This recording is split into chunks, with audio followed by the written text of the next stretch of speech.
نکلی قبر کا حال کیا ہے، کیونکہ شب برات قریب ہے، قبرستان جاؤ گی، شب برات قریب ہے، قبرستان جاؤ گے، دعائیں کرو گے، حاضری دو گے، لیکن چلتے چلتے باتیں کرتے کرتے شب برات میں قبرستان کیوں جانا چاہیے؟ ابا کی قبر پہ چونا پوتنے کے لیے نہیں۔ ہمارے یہاں ایسا ہوتا ہے کہ لوگ قبروں پہ چونا پوتتے ہیں، کلر پوتتے ہیں، آپ کے یہاں کیا ہوتا مجھے نہیں پتا، لیکن بہرحال ہندوستان میں کم و بیش کہیں کم کہیں زیادہ کلچر یکساں ہیں۔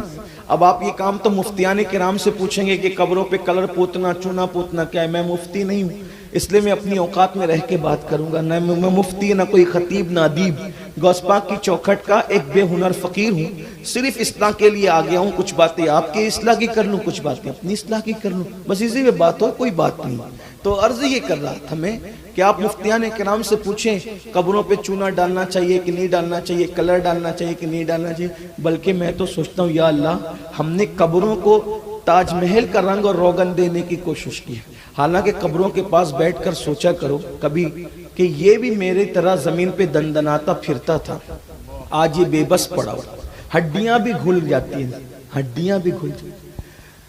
اگر جسم پہ کیڑے رہیں گے تو کیسا لگتا ہے، قبر میں جب کیڑے کھائیں تو کیسا لگے؟ بچانے والا کون ہے؟ ایمان کے بعد صرف اعمال ہے جو قبر میں بچا رہے ہیں، اعمال ہے، آمنہ کا لال ہے جو قبر میں بچا رہے ہیں۔ قبر ہے بہت بھیانک، ترمذی شریف کی حدیث ہے، حدیث ترمذی شریف کی، اللہ کے رسول علیہ السلام فرماتے ہیں ایک ایک قبر میں 70 اژدہے ہیں، ایک ایک قبر میں 70 ترمذی شریف کی حدیث سے، آپ ترمذی کی طرف رجوع کریں۔ کچھ لوگ یہ سوچتے ہیں یہ سب کہانی قصے کہاں سے لاتے ہیں یہ لوگ، کہانی قصہ نہیں ہے، حقائق ہے۔ میرے امام کہتے ہیں اندھیرا گھر، اکیلی جان، دم گھٹتا، دل اکتاتا، خدا کو یاد کر پیارے، وہ ساتھ آنے والے ہیں، اترتے چاند ڈھلتی چاندنی جو چاہے کر لے، اترتے چاند ڈھلتی چاندنی جو ہو سکے کر لے، اندھیرا پاک آتا ہے یہ 2 دن کی اجالی ہے، بہت دن تک کے یہاں کی چلت فرت نہیں رہے گی، مال و دولت نہیں رہے گا، مال و منال نہیں رہے گا۔ میرے بھائیوں میری بہنوں ذرا تصور تو کرو، ذرا غور تو کرو، سچے نبی فرما رہے، صادق و مصدوق فرما رہے 70 اژدہے، اور ان اژدہے کی کیفیت حضور بیان کرتے ہیں، فرماتے ہیں ایک اژدہا اس میں ایک 70 تو سبھی اتنی طاقتور ہے، ایک اژدہے کی طاقت یہ ہے، آقا کریم صلی اللہ علیہ وآلہ وسلم فرماتے ہیں اگر وہ زمین پہ صرف پھنکار دے، یعنی سانس لے لے اور سانس کو باہر پھینکے، پھنکار دے، آقا فرماتے ہیں ایک اژدہے کی قوت اتنی ہے کہ اگر وہ پھنکار دے تو قیامت تک اس کی پھنکاری ہوئی زمین پر دانہ پیدا نہ ہو سکے، اناج نہ اگ سکے، یعنی جس کی پھنکار زمین کو بنجر کر دے۔ لوگ ہیروشیما ناگاساکی کی بات کرتے ہیں، جدید ٹیکنالوجی کے دور نے اس زمین پر پھر بستی بسا دی، لیکن سچے نبی فرما رہے ہیں ایک اژدہے کی جو قبر کے اندر موجود ہے، جس کو تمہاری آنکھیں دیکھ نہیں سکتی، اللہ والو اپنے آپ پر رحم کر لو، اللہ والو اپنے کمزور جسم پہ رحم کر لو، اللہ والو اپنے ناتما جسم پہ رحم کر لو۔ میری بہنوں سے بھی کہتا ہوں تھوڑا اپنے آپ کے لیے ٹھہر کر کے سوچو، صرف کھانا پینا سونا کمانا اسی کا نام زندگی نہیں ہے، بلکہ ذرا غور کرو، سچے نبی نے فرمایا ایک ایک قبر میں 70 اژدہے ہیں، اور ان کی پھنکار اگر زمین پر آ جائے تو قیامت تک اناج پیدا نہ ہو، جو اتنے خطرناک ہے۔ جب وہ ہڈیوں کو ڈسیں گے، جب وہ چمڑیوں کو کھائیں گے تو اس وقت کیفیت کیا ہوگی؟ جلدی جلدی 2-3 باتیں صرف آپ کے دروازے دل پر منتقل کرنا چاہتا ہوں۔ دین کو کھیل تماشا سمجھنے والوں، آخرت کو رسمی طور پر دیکھنے والوں، میرے نبی نے یہ بھی فرمایا کہ قبر میں ایک اژدہا ہے اور اس کا نام ہے شجاع الاقرع، اس کا نام ہے۔ وہ شجاع الاقرع کیا ہے؟ آقا فرماتے ہیں اس کے ناخن ایک دن کی مسافت اتنے لمبے ناخن ہیں اس کے، یعنی دن بھر میں جتنا گھوڑا دوڑا سکتے ہو اتنے لمبے شجاع الاقرع کے ناخن ہیں۔ وہ گنجا سانپ ہے، اس کی آنکھ سے آگ نکلتی ہے، جب وہ ایک مرتبہ کسی کو ڈس لے تو 70 گز انسان زمین میں دھستا ہے. وہ شجاع الاقرا قبر میں آتا ہے اور کہتا ہے مردے سے میں تجھے ڈسوں گا اور قیامت تک ڈسوں گا. ایک بار نہیں، قیامت. آقا فرما رہے. فقی ابو اللہ سمرقندی نے اس حدیث کو لکھا، ابن حجر نے اس حدیث کو لکھا، ابن الجوزی نے اس حدیث کو لکھا. یعنی یہ حدیث مصلحین نے، ناصحین نے کثرت کے ساتھ لکھا ہے. کیا وہ کہتے ہیں میں تجھے قیامت تک ڈسوں گا. کیوں ڈسوں گا؟ فجر نہیں پڑا تھا، ظہر تک ڈسوں گا. ظہر نہیں پڑا تھا، عصر تک ڈسوں گا. عصر نہیں پڑا تھا، مغرب تک ڈسوں گا. مغرب نہیں پڑا تھا، عشاء تک ڈسوں گا. عشاء نہیں پڑا تھا، فجر تک ڈسوں گا. قیامت تک ڈستا رہوں گا. جس کا ایک ڈنک 70 گز زمین میں دھسا دے، جب وہ بار بار مارے گا تو کیا انجام ہوگا. سوچو، غور کرو. اگر لوگوں کے بور ہونے کا خوف نہ ہوتا تو میں پوری زندگی صرف 2 عنوان پہ تقریر کرتا.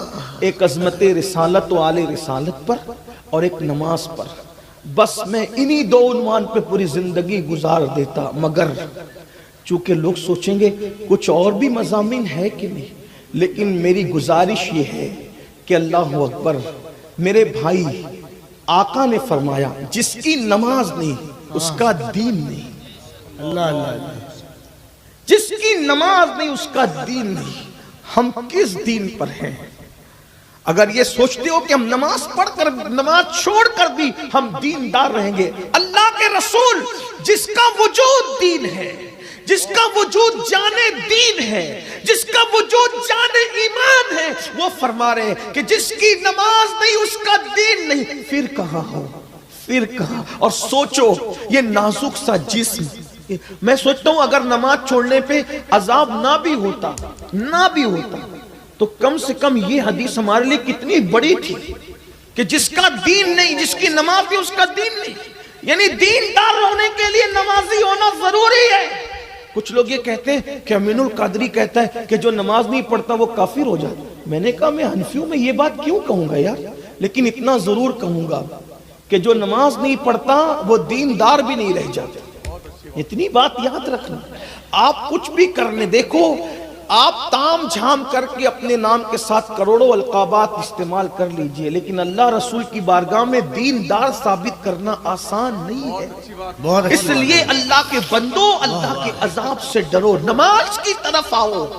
بغیر نماز کے آخرت میں کوئی گزارا نہیں. غریب نواز فرماتے ہیں قیامت میں سب سے پہلا سوال نماز کے بارے میں. پہلی بات نماز کے بارے میں پوچھ کیا کیا.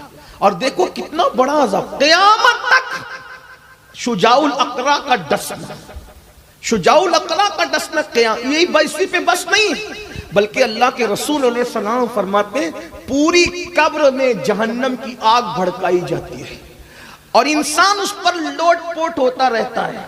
یہ ہے بے نمازی کی قبر کے حال اور احوال. آپ سوچئے، اور اس سے بچنے کا کتنا آسان طریقہ. ایک وقت کی نماز کے لیے صرف 10 منٹ کا ٹائم لگتا ہے، صرف 10 منٹ. اگر اور جلدی پڑھ لو تو 7 منٹ. میں کہتا ہوں بہت زیادہ بیزی ہو، مصروف ہو، بہت مصروف ہو تو نہیں پڑھنے سے اچھا ہے کہ کم سے کم فرض پڑھ لو. میں یہ نہیں کہہ رہا کہ سنتیں نہ پڑھا کرو، استغفر اللہ، یہ نہیں کہہ رہا. میں یہ کہہ رہا ہوں نہیں پڑھنے سے، سفر میں ہو، ادھر ہو ادھر ہو مصروف، فرض کبھی مت چھوڑو، کبھی مت چھوڑو. بلکہ یہاں تک صوفیہ لکھتے ہیں کہ کوئی بندہ دریا میں ڈوب رہا ہے اور نماز کا آخری وقت آ جائے تو وہ ڈوبتے ڈوبتے نماز کی نیت کر لے. اگر اس نے ایسا نہیں کیا تو خوف ہے کہ قیامت میں اس کے بارے میں بھی اس سے پوچھا جائے گا. غور فرمائیں، نماز کب معاف ہے؟ اچھا کچھ لوگ کہتے ہیں حضرت کہیں تو نماز معاف ہوگی. ہاں، اگر پاگل ہو جاؤ تو پاگلوں پہ نماز معاف ہے، یا پھر معاذ اللہ استغفر اللہ الیاذ باللہ کوئی کافر اور مرتد ہو جائے پھر اس کے لیے نماز نہیں ہے، یا پھر کوئی ایام ممنوعہ میں آ جائے اس پر نماز معاف ہے. باقی کے اور میری دانست میں تو نہیں ایسا ہے کہ کوئی بندہ بالغ ہو جائے، مکلف ہو جائے اور اس پر نماز معاف نہیں ہو سکتی. نماز کسی حالت میں معاف نہیں ہے، امیر ہو غریب ہو، کیسا ہی ہو، بیمار ہو، تندرست ہو، صحت مند ہو، کچھ بھی ہو، کھڑے ہو کے نہیں پڑھ سکتے بیٹھ کے پڑھو، بیٹھ کے نہیں پڑھ سکتے لیٹ کے پڑھو، اشارے سے پڑھو، مگر نماز پڑھنی ہوگی۔